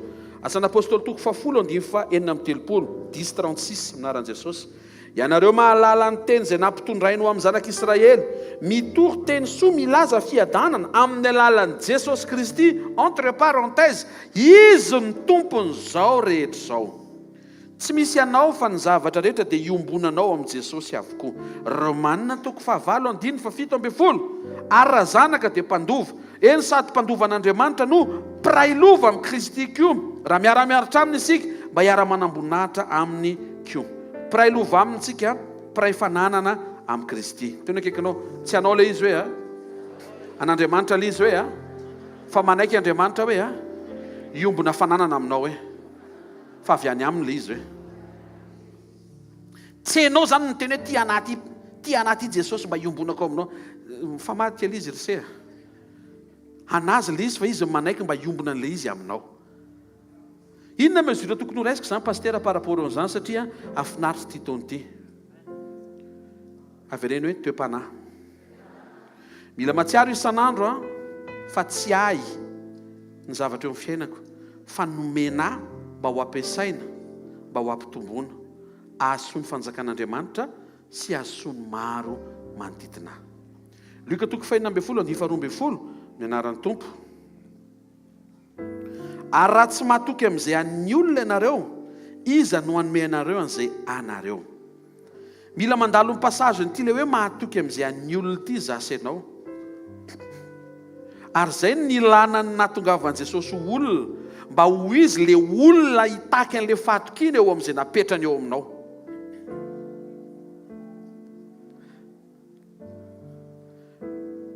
tadiaviko tsara zavatra nytenenin' Jesosy zao teneniny matoky amin'ny kely, matoky amin'ny kely indrindra, matoky amin'ny mamona tsy marina, dia matoky amin'izay an'ny olona, fa tsy nasiany hoe matoky amin'izay an'Andriamanitra. Fa nidin' Jesosy ho tonga olombelona mba ho izy le olona tsy maintsy anehoanao fatokiana, satria anazy olona mitovy aminao io zavatra eo aminao io. Dikan'izay toe-panahy matoky. Rehefa mahatsapa ianao fa tsy anao, dia faharoa mila fidèle ianao amin'izay napetraka eo aminao nefa tsy anao. Tena kaikanao mila mahatoky hoe mianatra mahatoky amin'izay an'olombelona mpiarabelona amintsika mety nampindramina anao no napetraka eo aminao, raha izay. Mianatra mahatoky amin'izay an' Jesosy, olona ny an-danitra misolo tenantsika, izay tena réel be zany resahako anao zany. Jesosy ilay olombelona nomena ny tany, izay ilay salamy vakitsika teo hoe an' Jehovah ny lanitra fa ny tany nomena ny zanak'olombelona. Jesosy io zanak'olombelona nomena ny tany io. Halleluja. Mianatra tsika mahatoky amin'izay napetraka Andriamanitra eo an-tanantsika. Ilaina ianao mahatsapa fa tsy anao io. Misy tompony izay matoa nametraka an'izy teo aminao dia mahatoky anao. Tena kaikanao mahatoky anao izy hoe. Tenenao izy point ngeza be zay aloha hoe tsy anao ilay izy hoe nefa napetraka teo aminao. Dia tenenao izy misy confiance zany hoe ny fiandohany ty taony ty zany avy any amin'Andriamanitra tonga dia hoe mametraka confiance izy aminao. Sotehaka vao manomboka ny taona to dia apetrana izy eo aminao, satria fantany fa tsy hamitaka azy ianao. Manantena ny tompo fa tsy andao azy ianao amin'ny atsasa-dalana mois de juin zany, fa hatramin'ny farany. Ilaina ianao mahatsapa fa tsy anao ilay izy, izay mihitsy ilay tian'Andriamanitra ho tonga amin'ny fahatsapan-tena ao anatsika.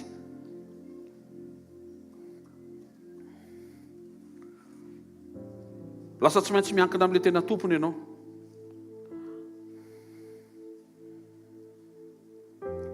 Rehefa fantatrao fa tsy anao ilay fiara, dia tsy maintsy mijanona ao an-trano ianao. Ka amin'ny fotoana ilanao fiara dia tsy maintsy ao an-trano satria any ao an-trano ilay fiara. Izay mahatonga anao tsy omena fiara amin'ny anaranao, fa tsy midika hoe tsy hitaingina ianao na tsy hampiasa na tsy hisitraka.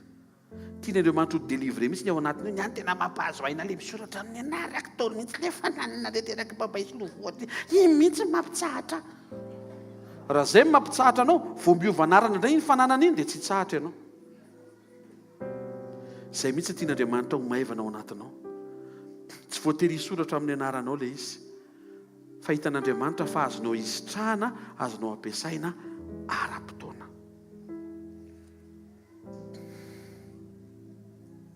Rehefa miatrika an'ilay andraikitra nefa ianao sy ny tompo rery, ianao sy ilay andraikitra rery zafady, dia mila hainao mametraka an'ilay andraikitra sy ilay fananana ary ilay zavatra izay tsy anao toy ny anao.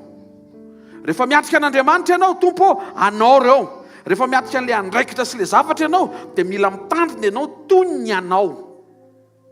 Mazava ilay izy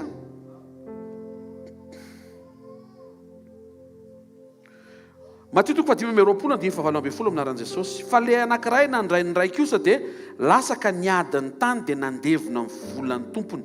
Lasa izy nandevina. Tandremo mandevina an'izay nomen'Andriamanitra anao. Fantaro cible eo, identifie inona daholo nomeny tompo anao sy izay mbola omeny anao. Raha mba mety aoka izy ireny hiasa ao amin'ny fanjakana, ho ampiasainao, ho ampitomboinao, ho tehirizinao, ho kolokoloinao toy ny anao amin'ny fahatsapana any anatinao, fa tsy anao. Ahona ihany anasa tsy ana le izy eo aminao le izy, tsy anao le izy, fa mila raisinao ohatrany ianao mba afahanao mitandrina an'le izy tsara. Inona fiantraikan'izany rehetra izany? Point voalohany ngeza be, rehefa tsy anao io dia tsy fikiranao. Ny sosian'Andriamanitra raha omeny zavatra be dia be ianao, so dia lasa any ny fonao. Zanako, vadiko, tranoko, toaletiko.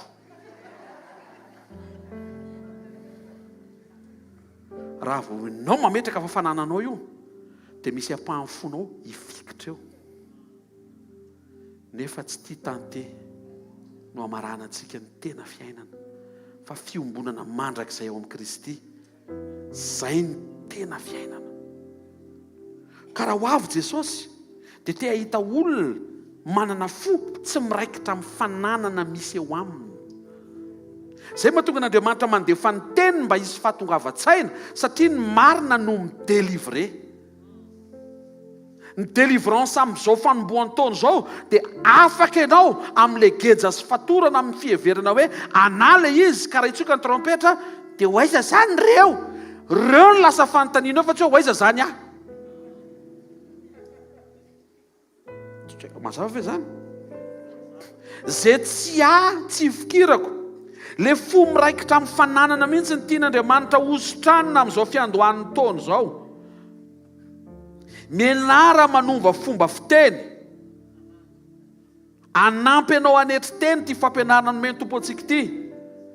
Vady nomena Andriamanitra, zanaka ny tahina Andriamanitra, fanompona nanenrena Andriamanitra, orinasa mampidibola be nomeny tompo ahy, karaha manambina n'Andriamanitra.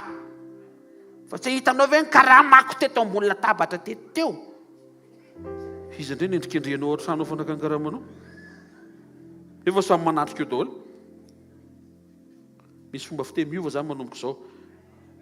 Miova indray zany voambolona sy ny vocabulaire ampiasaintsika menakavy manomboka amin'ity androany ity.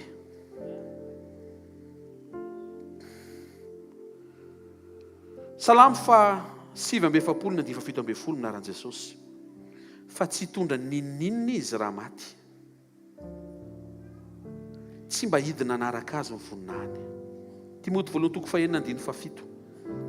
Fa tsy nitondra na inona ho amin'izao tontolo izao isika. Tamin'ny ianao teraka nitondra inona ianao zao? Tadipotra angamba nentinao. Nefa le tadipotra koa mbola tsy anao. Oh là là, tsy anao iny. Aza fikirina koa iny rotapahana avy eo. Ana tsy anao iny. Amamanao iny.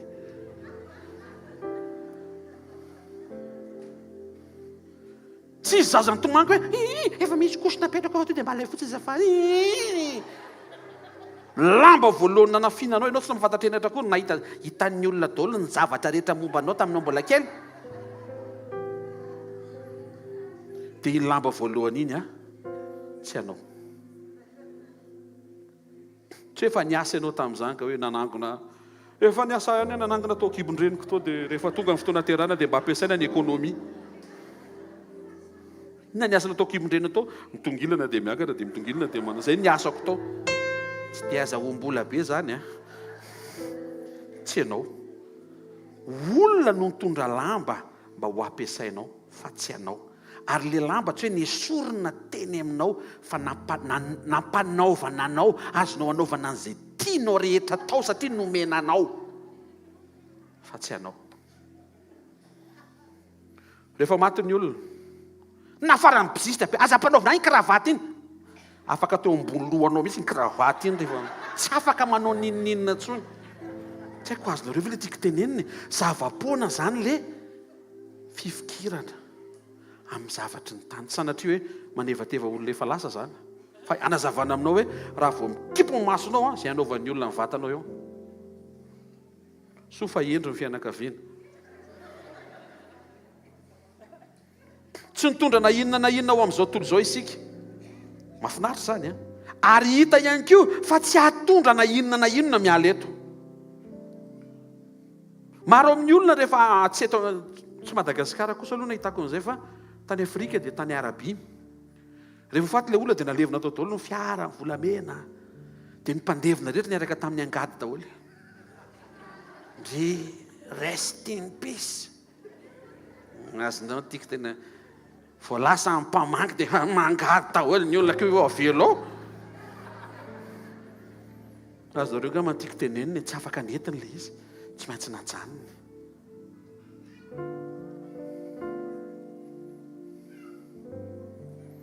Ilainy eto tany izay omen'Andriamanitra eto tany. Tena kaikinao, matoa omen'Andriamanitra ilay izy hoe ilainy eto tany tsy natao hifikirana, tsy azonao entina. Avereny matoa nomen'Andriamanitra anao eto tany, ilainao eto, azonao ampiasaina eto, aza velam-panotanao eto, tsy azonao entina. Ny fahitako an'ity fanjakan'Andriamanitra ity zany a, servi fa tsisy à emporter.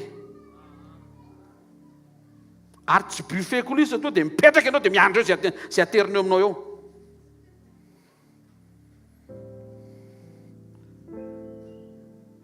Misy sase kely ve mba hitona tsisy sase zany? Rehefa eo dia hoany eo dia ataovy mandrezatra eo, fa rehefa vita ny eto ambony tany tsy afaka mitondra ninina ianao ny amin'izay alehanao any.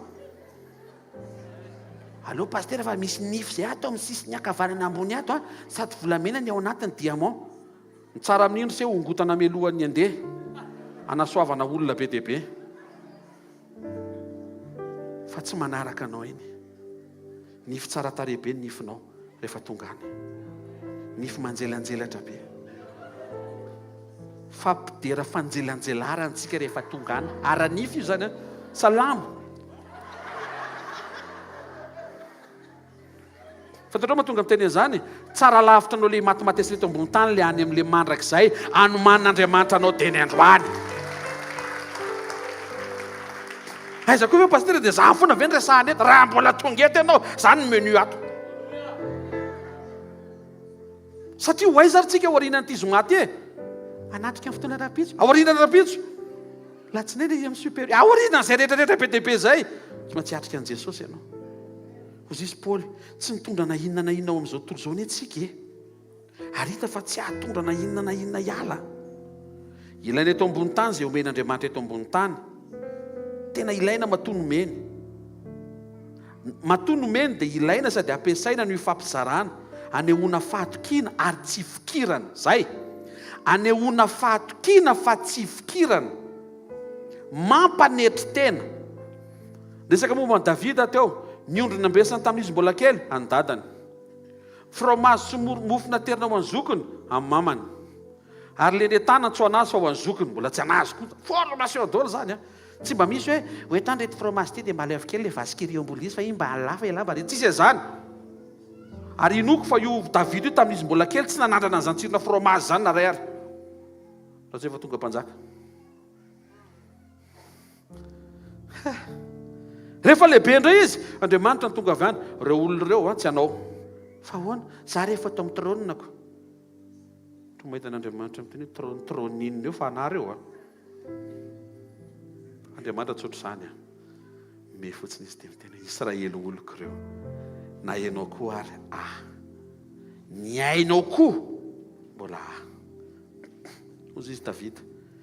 Tantara voalohany toko 7:25 fa 4:10.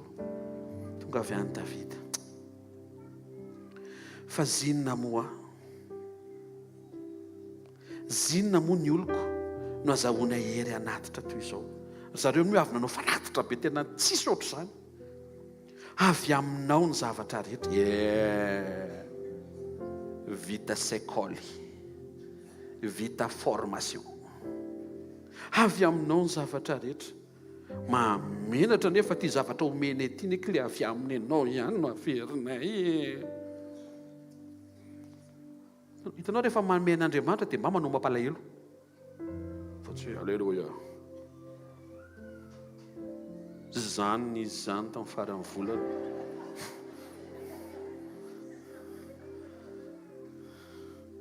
Fantatrao fa mahatonga anao matanjaka io misy tanan'Andriamanitra. Mahatonga matanjaka pastera manao zomba dia mihina calcium dia mila. Zany. Amin'ny foko manontolo no anontaniako anao hoe zany.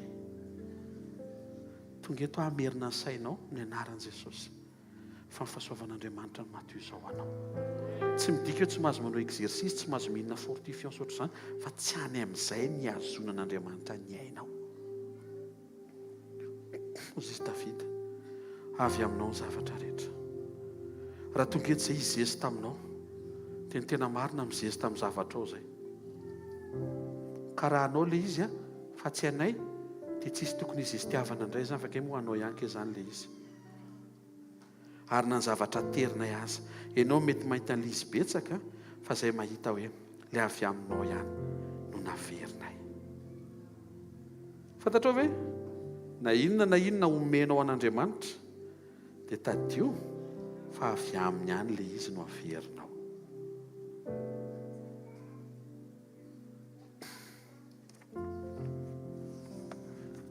Dia anaty tany dimako tenenina akaikinao tsy anao iny sika loatra izay mihitsy tsy anao iny hoe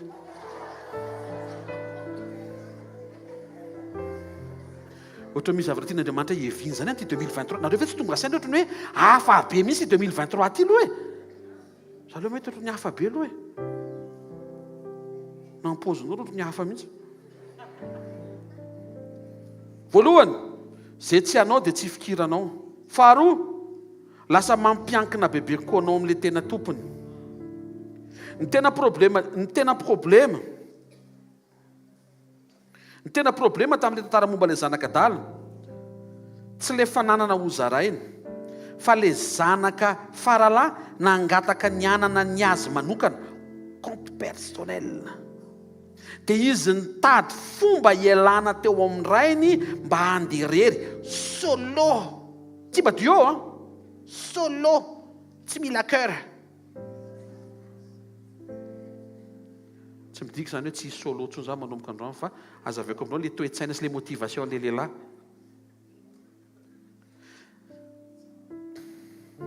Te hisaraka amin'ilay principe ty tovolahy kely ty hoe irahana ny zavatra rehetra. Teo izy le dadany maty izy, very izy. Izy tsy niteny hoe neto ny volako, tsy zay. Ozy izy maty, very. Nitady fahaleovan-tena tsy ombina ninninina amin'ny ray intsony izy, ary zay le problema tian'Andriamanitra hovahana anio. Luc 15:12-13 averiko vakina aminaran'i Jesosy. Ary olona izandriny tamin'ny rainy, dada, omeo ho any anjara fanana tokony ho ahy, ohatrinona ny volanao amin'ny banky. Tatrabe le dadany, 4 milliards de dollars, mena antsasany. Tonga dia tsy haiko hoe zaziza ny sahazy zany. Dia le dada koa, teo anao, teo any zokinao. Le dada amin'io tsy mieritreritra mihitsy ny hoe hiala ne izy io vao mahazo 2 eo e. Dia nizarainy tamin'izy mirahalahy ny fananany. 17 ary noho ny afaka kelikely tsy teo ny eo. Zany hoe rehefa azony zany ny anjarany dia mody ny alako atao aloha izy. Mety ny laniny daholo ny sakafo tao amin'ny frigo fa izy mbola tsy mividy. Koa mbola toetra daholo zany. Azonareo ve ny tiako tenena? Ny anazy ny angonony fa ny laniny daholo ny dadany tao aloha elaela mihitsy zay vao tapa-kevitra amin'izay. Ny angonony amin'izay mifananany iray dia lasa izy nakany tany lavitra. Tsy mba hoe niala izy dia nanofatra ny teo akaiky ny dadany. Amin'izay Samariana mba mihaona izy mianaka. Teo nahitana an'ilay problème. Tonga dia tany amin'ny toerana faran'izay lavitra izay fantany fa tsy ho tonga ny dadany satria ny dadany mety tsy mazaka voyage ohatra. Tsy haiko raha azonareo ve ilay izy e? Izany hoe tena nanao ny fomba rehetra zany ty zanak'Adala ty hoe raha voafototra ilay fananana dia tonga dia tapitra izay. Tsy fantany hoe nisy niaritra ny atao voalehibe io e. Tsisy nitaky vidina kosa, tsisy. Fa tena hoe tovolahy faran'izay ingrat raha tsy fanahy sady raha tsy toetra.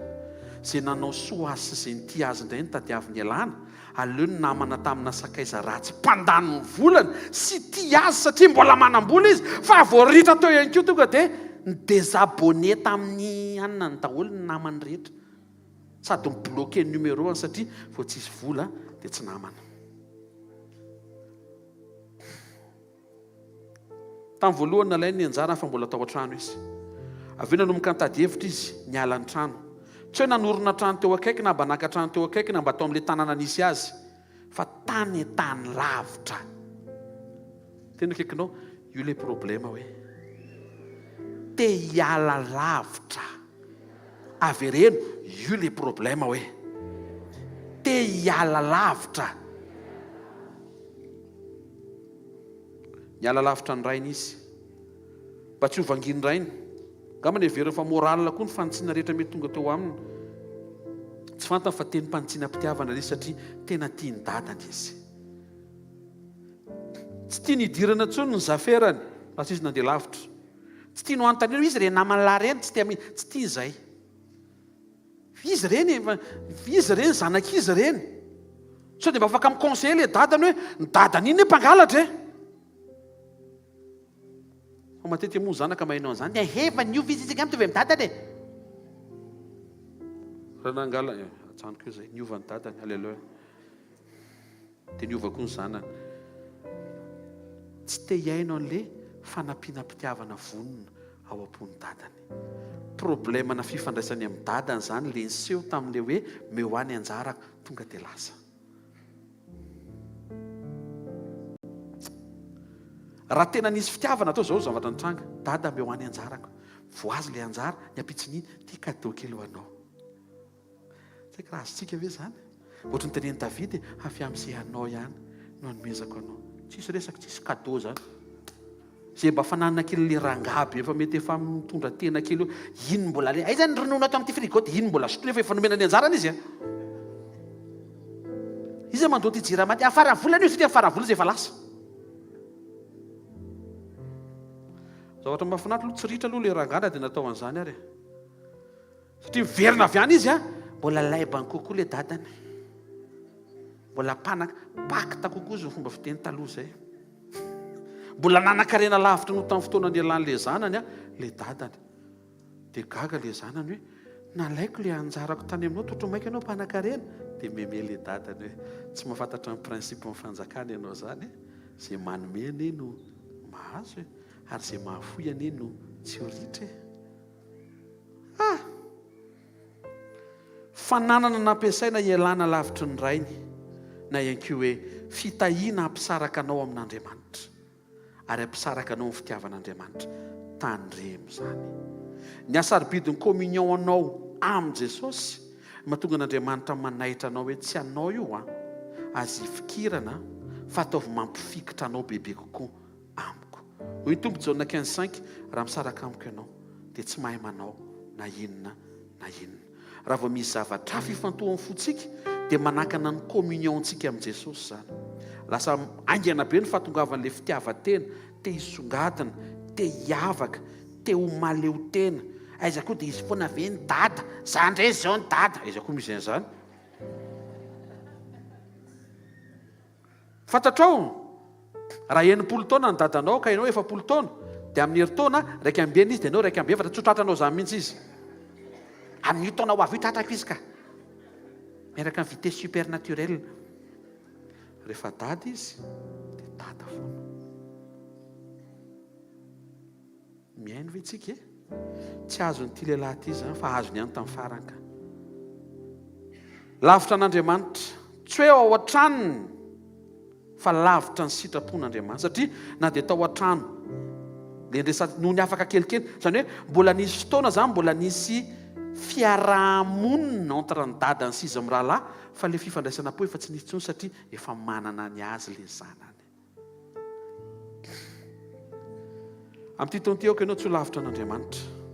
Tsy hoe paketo tranon'Andriamanitra ianao, tsy hoe ty le tranon'Andriamanitra fa le misy fanatrehan'Andriamanitra. Tsy izay le izy, fa le fonao mihitsy tandremo sao dia tafasaraka amin'Andriamanitra noho ny amin'ny zavatra napetra mba ho tantananao, nefa tsy anao sady tsy azo hifikirana, fa mba nametraka confiance taminao izy. Tsara ty taon'ity miaraka amin'Andriamanitra tsara sy ny toetranao tsara amin'ny anaran'i Jesosy. Romanina 8:35 dia dingana amin'ny 38-39 anaran'i Jesosy hamaranako azy. Iza nasoaraka antsika amin'ny fitiavan'i Kristy, fahoriana ve, fantrana, fanenjehana, mosary, fitanjana, fitanjana, saloza, sasabatra. Izy Paoly, tsisy masaraka e. Terre zay terre fa tsy zay nga tsy saraka amin'Andriamanitra zany tsony, zay midona zay continue vide fa zay tsy miala. Zay version gidra fa averiko mitenen'ny Paoly, hoy Paoly hoe ry rahalahy malala, ry fiangonana ao amin'ny Kristy Jesosy, iza no asaraka antsika amin'ny fitiavan'i Kristy, fahoriana ve, fantrana, fanenjehana ve, sao dia mosary, eny sao dia fitanjahana, saloza sasabatra, andivalo amin'ny telopolo, fa matoky fa na fahafatesana, na fiainana, na anjely na fanapahana na zavatra ankehitriny na zavatra ho avy na hery na ambony na ambany ninninona amin'izao zavatra ary rehetra izao tsy asaraka atsika amin'ny fitiavan'Andriamanitra izay ao amin'ny Kristy Jesosy tombontsika. Conclusion. Principe amin'ny fanjakan'Andriamanitra tsy misy zavatra na fananana na eo aminao ka anao an'Andriamanitra avokoa. Reny avy ireny hoe tsy misy fa an'Andriamanitra avokoa. Faharoa, napetraka Andriamanitra tompony eo an-tananao sy eo aminao, azonao isitrahana, ampitomboana, ahasoa ny fanjakany. Sady ahasoa olona be dia be manodidina anao. Fahatelo, izay tsy anao, tsy fikiranao. Tena akaikinao, rehefa tsy anahy io hoe dia tsy fikirako hoe. Ary mampiankina bebe kokoa amin'ilay tena tompony hoe. Amin'ity taona ity miankina amin'Andriamanitra tsika. Satria tsy manana ninninina atsika manokana. Amen. Manasanao hitsangana. Anao fahafantanana. Hitondra ny fotsika eo anatrehan'Andriamanitra amin'izao fanombohan'ny taona izao. Tarafa eo amin'ilay teny fahamarinana nomeny antsika androany. Ny toe-ponao, ny toe-panahinao, aiza ho aiza tsika. Hiatrika zavatra ngeza be ho ataon'Andriamanitra amin'ity taona ity. Aoka izy fahavonona ao anatinao hamotsitra. Fa izay heverinao fa anao tena tsy anao fa an'Andriamanitra. Fa avelany le izy ho eo aminao sy apetrany eo aminao par confiance, satria fantany fa sady tsy anary anao le izy no ampiasainao sy ampitomboanao ahasoa ny fanjakany ary ahasoa olona maro. Ao foana tananao dia akipio masonao dia sokafo ny fonao misaotra ray amin'ny anaran'i Jesosy. Ny asarobidy ny teny fanairana, ny teny fahendrena ary ny teny fahamarinana. Tonga manafaka ny amin'ny lalan'ny marina ianao. Mampatsiaro anay fa na David ary Mosesy ireo mpanompo sy lehilahy rehetra nampiasaina sy vehivavy nampiasainao. Eny fa hatramin'ny fanoharana momba mpanompo izay nomena talenta, hatramin'ilay fanoharana momba n'ilay zanaka adala sy ny fijoroanao amin'ny vavaka Jaona 17, dia ampatsiahivinao tokoa fa ny zavatra rehetra eo aminay dia tsisy anay mba tsy fikiranay fa ahafahanay mahatsapa hifikitra bebe koa aminao. Ary zany ty taona ty tompo, saotra fa manaitra ianao mba hisy fiovana ary manapa-kevitra amin'ny fiovana izay, satria fantatray fa any amin'izay lazainao ny mampety ny fiainam-panahinay. Saotra ny amin'ity fanombohan'ny taona ity fa manomboka ny taona miaraka amin'ny teny mpanairana. Te hanotrona anay ianao ary te hamangy anay ny fanotronanao. Saotra tompo fa ny fanotronanao amin'ity taona ity dia hamangy an'ireo olona izay tsy mametraka ny eo amin'ny fiainany ho fananany, fa mameran'izany ho fanananao ary mitoko sy miankina tanteraka aminao. Aoka hoy izany ny tsiraray avy izay tonga manatrika eto tompo, amin'ny anaran'i Jesosy Kristy avy Nazareta. Amen. Teka mafy betsika ho an'i Jesosy. Mazotoana vetivety dia anao fanatintsika sady isy pasteur anome vaovao ny amin'ny asa fanompoantsika. Alleluia. Tain'i Jesosy tsika rehetra. Mbola falimerabantsika izay voazao ny fakahita tratry ny taona vaovao. Tain'Andriamanitra ary tombo amin'ny fiarahana amin'Andriamanitra hatrantsika amin'ity taona ity. Rapitso dia miverina eto soamantsaritsika miaraka manome voninahitra an'Andriamanitra amin'ny fotoanan'ny communion rapitso maraina amin'ny 7 ora ka hatramin'ny 9 sasany fotoanantsika eto dia hiaraka nome voninahitra an'Andriamanitra eto tsika. Ny amin'ny programma amin'ny herinandro manaraka dia tsisy miova ny programmantsika ny sekoly mitoy isa maraina amin'ny 7 ka hatramin'ny 9 sasany etsy amin'ny super U 2e étage anasanantsika rehetra. Latsinainy talata larobia dia tongava manatrika an'ireo fotoan'ireo dia raiso ny anjaranao fa miandry anao ao Jesosy sy ny Zomà miverina soamantsara etontsika manome voninahitra an'Andriamanitra ao anatin'ny fotoana tahak'izao amin'ny 4 tolakandro any. Misaotra ny tompontsika satria mbola malalaka ho antsika ty toeranyity ahafahantsika manatanteraka ny fotoana ambara-patonga ny centre hvkl izay inotsika fa hiasa amin'ny fomba tsy takatry ny sain'Andriamanitra ary mbola anitanana antsika koa ny ao anatin'ny fiatrehanany izany fananganana ny centre zany dia izay rehetra azonao atao ty taona ity araka ny efa nambaran'ny tompontsy amintsika hoe taona tena ho amin'ny famonjem-panahy famerenana amin'izay rehetra any ivelan'ny vala dia be dia be ny projet atsika mifantoka ao anatin'izany amin'ity taona ity ary io no anasanantsika rehetra koa izay rehetra azonao atao. Tsika zao anatin'ny fanatsarana ny radio atsika dia be dia be ny zavatra mbola tokony atao satria mety mbola misy faritra maromaro any mbola tsy tena maheno tsara dia ao anatin'ny fanatsarantsika amin'izao fotoana izao a dia anentanana antsika koa izay rehetra azonao atao be dia be ozy ako ny projet miandry antsika amin'ity taona ity fa dia tsika rehetra ianao izay rehetra mangin'Andriamanitra ny fonao dia matsiaro voalazan'ny tenin'Andriamanitra nentin'ny mpanompon'Andriamanitra teo hoe tsisy atsika ny zavatra rehetra fa avy amin'izay nomeny ihany no hanomezantsika azy a hanomezantsika voninahitra an'Andriamanitra dia reo ny fotoanantsika rehetra reo ny zavatra miandry antsika amin'ity taona ity a mitodika atsika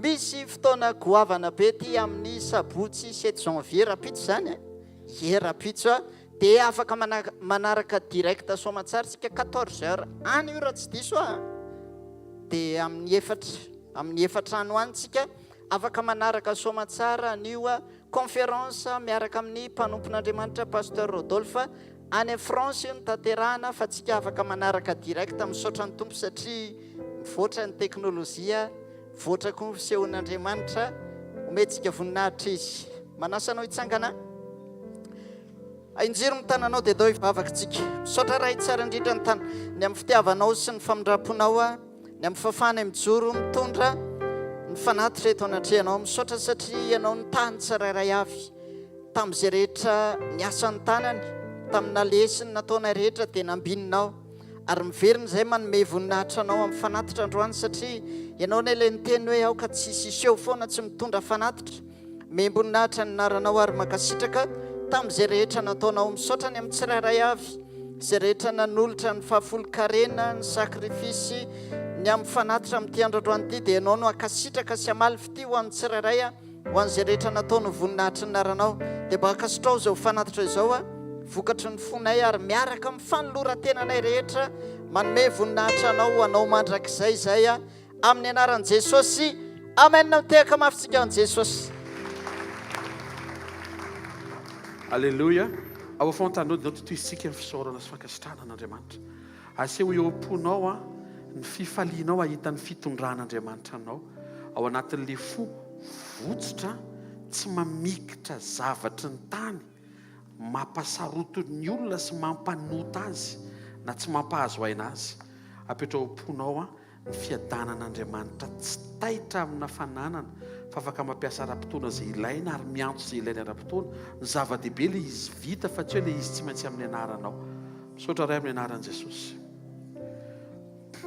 io zao fanomboana ny taona zao ho fanomboana ankasitrahanao ho fanomboana feno fanetretena ahafahanay tena hoe manome voninahitra anao sy mamerina voninahitra ho anao rery any be loatra ny fotoana nametrahana fahatsapana fa anay ny zavatra misy eo amin'ny fiainanay ary misaotra ny amin'ny famondram-ponao voaomana ny tehirizanao anay ambara-pahatonga ny fotoana nanomezanao an'izany teny zany amin'ny pasteur Rodolphe tanatin'ny réveillon tany Paris tamin'ity taona ity tena misitraka izay rehefa miteny ianao ary rehefa manome révélation anatin'izao asa fanompoana misy anay izao misaotra Jesosy mamotsitra ny fonay ianao midelivre ny fanahinay ianao manafaka ny amanay ianao mba tsy hovoan'ny fieremana ka hametraka ny valeur anay amin'ny valeur ny fanananay lasa ohatran'ny hoe tsy mahazo aina mahita olona manambe satria mety tsy dia manana izay na ihany koa hiazakazaka hifaninana mba hanana mihoatra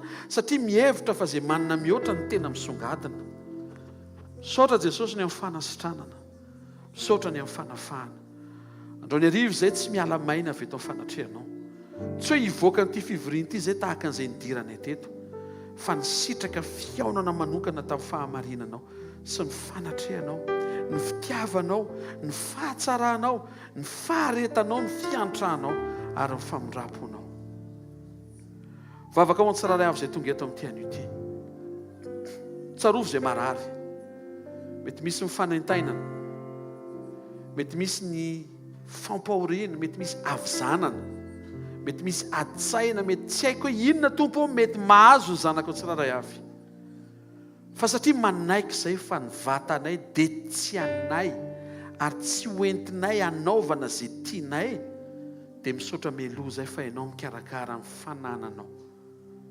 anatin'izany tompo no hanononako fanasitranana ho an'izay rehetra manatrika eto sitrana amin'ny anaran'i Jesosy. Amin'io aretin'andoha io aretim-bavony io ozatra ohatra ny mivikana mitady hampanain-taina tsy mampahazo aina anao io, raisy ny anjara fanasitrana amin'ity an'io ity amin'ny anaran'i Jesosy. Manona fanasitrana amin'izay rehetra ao anatinao, na ny lalan-drivotra, na ny lalan-kanina, ny avokavoka, ny orona, afaka io asima sy fahaseporana eo. Tononona amin'ny anaran'i Jesosy fa afaka amin'ity takarivo ity atrehanao nyity taonyity tsara miaraka amin'ny Andriamanitra ao, mialo io alergia eo amin'ny anaran'i Jesosy. Tononona amin'ny anaran'i Jesosy Kristy Tompo fa soloan'Andriamanitra hery sy tanjaka vaovao be io avizanana sy arerahana eo amin'ny anaran'i Jesosy. Tononona amin'ny anaran'i Jesosy Kristy avy Nazareta fa lavitry ny loza ianao, lavitry ny fahafatesana tampoka, lavitry ny aretina, lavitry ny accident, lavitry ny valana aretina mandringana, lavitry ny tahotra izany amin'ny anaran'i Jesosy Kristy avy Nazareta. Raha misy avanao na namanao olona akaiky ny fonao mety tsy afaka manandrika eto izy dia miombona antsika vavaka sy tononona amin'ny anaran'i Jesosy ary amin'izay toerana misy azy misy fanafahana sy fanasitranana amin'ny anaran'i Jesosy. Raha eo taio ny fanombohana ny taona ho an'ny ankizy rentré, ho an'ny lehibe miverina miasa, ho an'izay mbola eo ampiandrasana ny anjara asa avy aminao. Aoka hiavaka sy iseho ny voninahitra ao amin'ity taona ity, satria io asa io ny tena marina tsy asanay fa avy aminao. Hitarafanao ny fantokianay, tsy natao hifikirana fa natao hiankinana aminao bebe kokoa. Vavaka ao ny-tokantrano izay manatrika eto, raha misy faharavana ianao afaka anangana, raha misy fahampitehana ianao afaka aneo fanamboarana vaovao, raha misy ratra ianao ny mpanasitrana, raha misy fahasimbana ianao afaka hanorona vaovao indray. Taio ny tokantrano izay manatrika eto, na ny mpivady, ny mpianaka, ny mpiray-tam-po, amin'ny anaran'i Jesosy Kristy avy Nazareta. Aoka ny fiainanao Tompo ho eo amin'ny fiainan'izy ireo amin'ny anaran'i Jesosy. Tsarovy ny firenenay, vangio Madagasikara, afao ny olonao, taio ny mpitondra izay napetraka ao eo amin'ny toerana sarobidy io amin'ny anaran'i Jesosy. Alohan'ny amarana ny fotoana Tompo dia mivavaka izay ao amin'ny pasteur Rodolphe amin'ny veillée ataon'izao alina izao, ny any Bagneux Rapitsoriva ary ny any Saint-Julien en Genevois any Suisse lahady.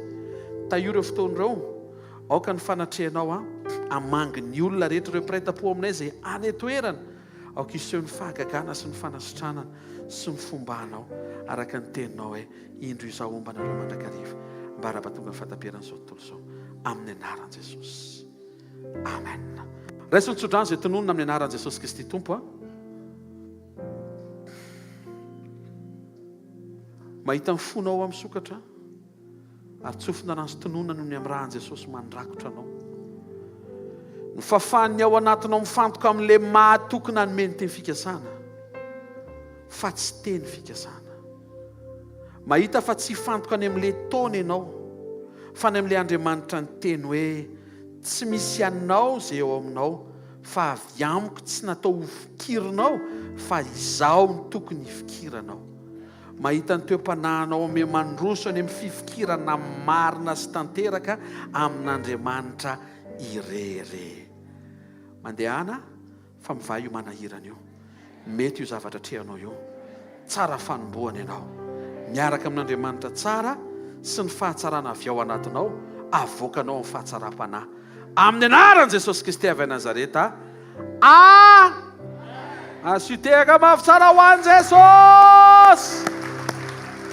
Tena akaikinao ny fiadanana ho anao hoe fahasoavana eo ankavananao hoe famindrapo eo ankavianao hoe manaraka anao reo hoe ho tsara ty taona ity hoe satria tsara ny Andriamanitra ao hoe mamerina fahatsarana ianao hoe dia mety io hoe teneno izy dia tena pahirezy tena jereo tsara maso dia zao tenenina aminy mety io hoe satria mety Andriamanitra hoe fa miandro ny fonao mety fotsiny hoe misy olona ve manatrika eto amin'ny Desambra izy vao mety akaso dia misy zany kosa pasteur atao amintsika anie Ochoa raha za ianao any tsy mampalelo anao ve za mba mitenezany hoe raha za ianao elabe zany amin'ny Desambra zany tsy tantoko zany androany ariva amiala eto teo omeo an'Andriamanitra ilay izy Tompo mety ao miaraka raha isa 2 mety mba ataovy ainao tsy manao alizy izy nge mitsirika otrao mitsirodronga za misy atao misy tsy manao ianao ataovy any an-trano ary ohatraka tsy hainao eto ary hitanao ny tompo raha pitsika saintisaina fandraisana raha afaka ianao raha afaka manokana fotoana tsy mifanipaka na mifanindry amina andraikitra tsy azo ialana dia tongava fa manasanao mpitiavana misy teny indray eto iombonantsika latabatra amin'ny tompo anomboantsika ny taona ao anaty communion zareo ro mifahasoavana fa mifahasoavan'Andriamanitra ny maty izao ary mifahasoavan'Andriamanitra ny maty izao anareo tainy Jesosy daholo